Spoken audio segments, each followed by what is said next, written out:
बिस्मिल्लाहिर्रहमानिर्रहीम। In the name of Allah, the most gracious, the most merciful. अस्सलामु अलैकुम वरहमतुल्लाहि वबरकातुहू। नहमदहू व नुसल्ली अला रसूलिहिल करीम। अम्मा बाद फ़ऊज़ु बिल्लाहि मिनश शैतानिर रजीम। बिस्मिल्लाहिर्रहमानिर्रहीम। अस्सलातु वस्सलामु अलैका या रसूलल्लाह व अला आलिका व अस्हाबिका या हबीबल्लाह। मेल जोल, गुफ्तो शुनीद, आना जाना, एक दूसरे से मिलना, लेन देन करना, एक दूसरे की महफ़िलों में शिरकत करना ताल्लुक़ात में इजाफ़ा करता है। फिर इन बातों की वजह से लोगों में दोस्ती हो जाती है। फिर राज़ व नियाज़, सलाह व मशवरा का सिलसिला भी शुरू हो जाता है। इन बातों में मर्द व औरत यानी मर्द मर्द के साथ, औरत औरत के साथ ताल्लुक़ात व दोस्ती गहराई के साथ मुआशरा में यकसा तौर पर नज़र आता है। और है ये बहुत ही अच्छी बात जबकि इन चीज़ों में शरीयत का ख़याल भी रखा जा रहा हो, अल्लाह का डर भी मौजूद हो और अल्लाह रसूल की नाफरमानी भी न हो, ये मलहुज़ ख़ातिर हो, तो ये ईमान वालों और ईमान वालों की शान है और सवाब भी दुनिया और आखिरत में अल्लाह ताला की तरफ से अज्र भी।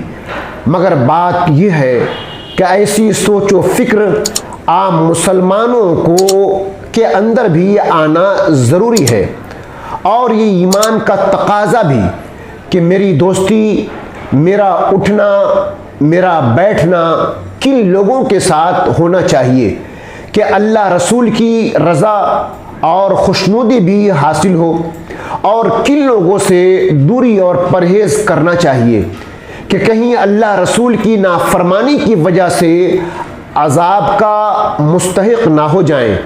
कुरान मजीद फुरक़ान हकीम के 25वां पारा सूरह ज़ुख़रुफ़ की आयत नंबर 67 में यूँ है, अला खिल्लाओ यौमैज़िम बाज़ुहुम लिबाज़िन उदुव्वुम व इल्लल मुत्तक़ीन। उस दिन गहरे दोस्त एक दूसरे के दुश्मन हो जाएंगे सिवाय परहेजगारों के। आयत करीमा का खुलासा ये है कि दुनिया में जो दोस्ती प्यार व मोहब्बत कुफ्र और मासियत यानी गुनाहों पर मबनी थी, वो क़यामत के दिन दुश्मनी में बदल जाएगी, जबकि दीनी दोस्ती और प्यार व मोहब्बत जो अल्लाह ताला के लिए थी दुश्मनी में तब्दील नहीं होगी बल्कि बाकी रहेगी। हज़रत अली मुर्तज़ा करमल्लाहु ताला वजहुल करीम से इस आयत की तफसीर में मरवी है कि आपने फरमाया, दो दोस्त मोमिन हैं और दो दोस्त काफिर।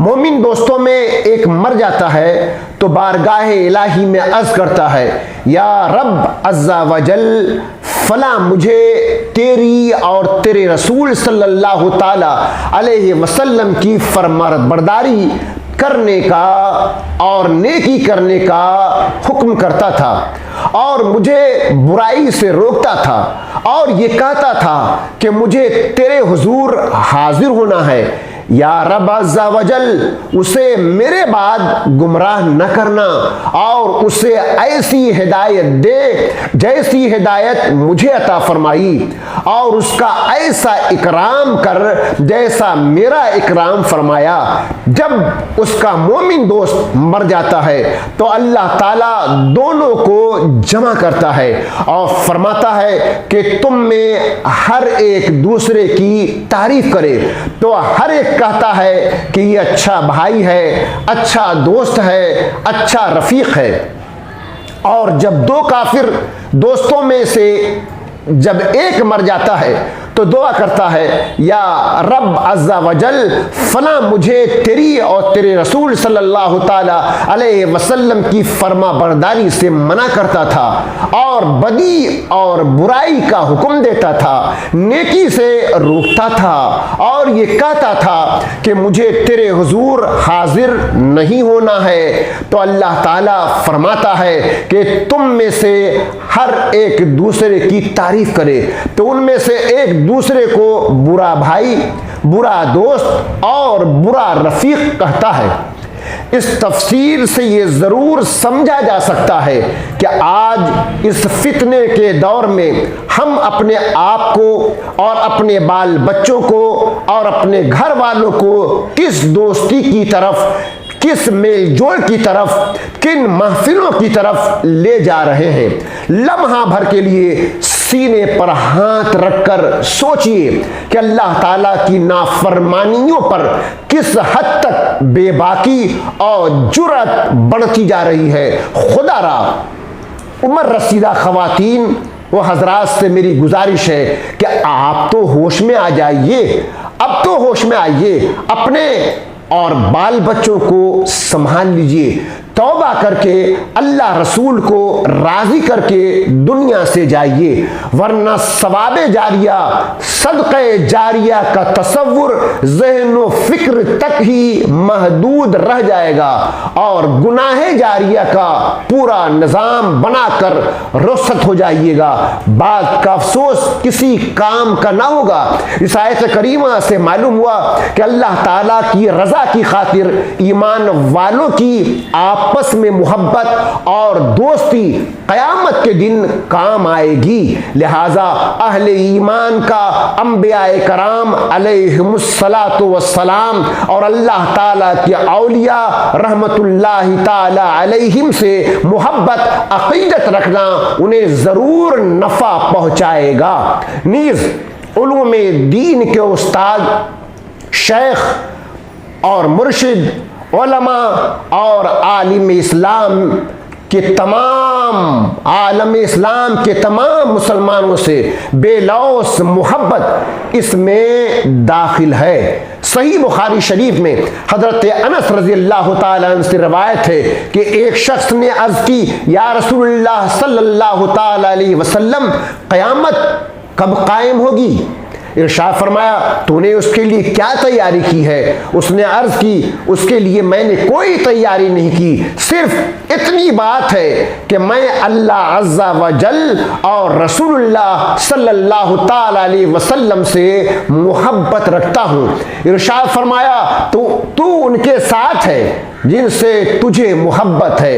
हजरत अनस रज़ियल्लाहु ताला अन्हु कहते हैं कि इस्लाम के बाद मुसलमानों को जितनी इस कलमा से खुशी हुई, ऐसी खुशी मैंने कभी नहीं देखी। लिहाजा हर मुसलमान को चाहिए कि वो नेक और परहेजगार बंदों को अपना दोस्त बनाए और उनसे मोहब्बत रखे, ताकि आखिरत में भी उनकी दोस्ती और मोहब्बत काम आए। यहां पर रुककर एक बात की तरफ जरूर निशानदेही करना चाहूंगा कि हमारे इस्लामी भाइयों और इस्लामी बहनों की ऐसी भी फितरत, आदत, नेचर देखने में आती रहती है कि अगर हक बात, सच्ची बात, नेक की बात, अल्लाह रसूल की बात अगर कही जाए या जहां पर ऐसी बातें की जाती हैं तो उससे गुरेज,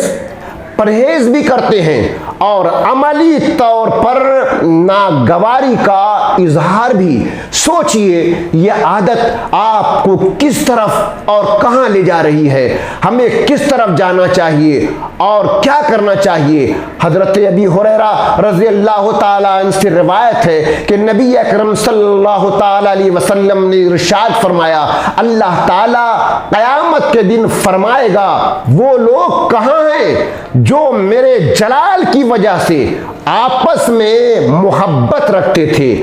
आज मैं अपने अर्श के साए में रखूंगा। आज मेरे अर्श के साए के सिवा कोई साया नहीं। सोचिए, अल्लाह के लिए दोस्ती और मोहब्बत करने वालों और अल्लाह के नेक लोगों से ताल्लुक रखने और अल्लाह के लिए पाकीज़ा महफिलों और जगहों में उठने बैठने वालों के लिए कितनी जबरदस्त नेमत का जिक्र है। हमें चाहिए कि हम अल्लाह और अल्लाह के रसूल की बातों पर अमल करें और अपने आप को दीनी, मजहबी, इस्लामी बनाने की कोशिश करें। व आखिरु दावाना अल्हम्दुलिल्लाह रब्बिल आलमीन।